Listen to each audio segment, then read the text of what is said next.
अस्सलामुअलैकुम दोस्तों, कैसे हो? मुझे उम्मीद है कि आप सभी सही होंगे। आज जो हम बात करेंगे काफ़ी ज़्यादा इंपॉर्टेंट बड़ी खबरें हैं जो कि गिरफ्तारी, चेकिंग और डिपोटेशन के हवाले से नए लोगों के लिए नया कानून जो है वो लागू होने वाला है। पूरी जानकारी मिलेगी। सबसे पहले खबर की तरफ बढ़ते हैं। जो बड़ी खबर आ रही है निकल के, ये आ रही है कुवैत से। अगर आप कुवैत के अंदर रहते हैं तो आपने देखा होगा वीज़ा कारोबारी बहुत सारे लोग होते हैं जो कि ऑफिस खोल खोल के बैठे हैं। तो अगर बात करें यहाँ पर तो लगभग 1 साल के अंदर 500 से ज़्यादा लोगों को पकड़ा गया है जो कि वीज़ा का कारोबार करते हैं। तो अगर आप कुवैत के अंदर रहते हैं तो ऐसे लोगों से ही वीज़ा इशू करवाएं जो लाइसेंस लेकर बैठे हैं। उन्हीं लोगों से इशू कराएंगे तो कोई भी प्रॉब्लम नहीं होगी। बात कर लेते हैं। यहाँ पे मिनिस्ट्री ने एक बड़ा अपडेट दे दिया है और कह दिया है कि कोई भी बंदा इलीगल रहेगा और कोई भी कंपनी कफिल वगैरह कोई भी उसको पनाह देता है, किसी भी तरीके से कोई भी कामकाज कराता है तो दोनों के ऊपर कार्रवाई की जाएगी। तो ऐसे लोगों को बिल्कुल भी जो है पनाह वगैरह ना दें और ऐसे लोगों को सलाह दें कि वो अपने आप को लीगल कराएं। और ये भी कहा गया है मिनिस्ट्री की तरफ से, जिसका इकामा यानी कि सिविल आईडी कार्ड ख़त्म होने वाला है, एक्सपायर होने वाला है, तो उससे पहले पहले अप्लाई कर दें ताकि वो कुवैत के अंदर बिल्कुल भी पूरे तरीके से लीगल रहें, इलीगल ना रहें।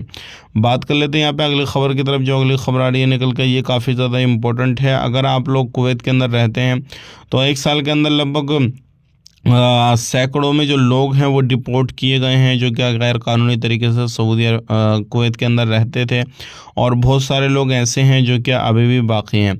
लेकिन नया कानून जो है आने वाले वक्त में बनने वाला है इस तरीके का, जो क्या लोग कुवैत के अंदर रहते हैं और कुवैत में किसी भी तरीके से कोई गलती करते हैं और कोई भी इस तरीके से उल्लंघन वगैरह करते हैं तो तुरंत उनके ऊपर कार्रवाई की जाएगी। चाहे वो गाड़ी चलाने का हो या फिर वो काम करने का हो या फिर वो किसी भी तरीके से अपने काम को छोड़कर दूसरे काम करने का हो, तो सभी के ऊपर इस तरीके से कार्रवाई की जाएगी जो भी इस तरीके का कामकाज करेगा। यहाँ पर 2025 शुरू होते ही कुछ नए कायदे कानून लगाए जाएंगे, चाहे वो वीज़ा लेबर को लेकर हो या फिर किसी भी तरीके से लेबर कोड को लेकर हो या सैलरी को लेकर हो या फिर जो लोग वहाँ पे काम करते हैं उनको लेकर हो। 2025 आते ही कुछ नए कायदे कानून लगा दिए जाएंगे। अगर आप रेगिस्तान में काम करते हैं या फिर कहीं पर भी रहते हैं तो कोई भी ऐसा काम काज ना करें जिससे आपके ऊपर उंगली उठाई जाए या फिर आपको गिरफ्तार किया जाए। अभी एक लेडीज़ की कुवैती की जो है वो मौत हुई है। रीज़न क्या था? जिससे कि आपको मालूम है सर्दी वगैरह हो रही है तो रूम के अंदर कोयले वगैरह जलाकर जो थी वो सो गई थी, उसका दम घुटा और फिर उसकी मौत हो गई। हस्बैंड की भी हालत ख़राब है।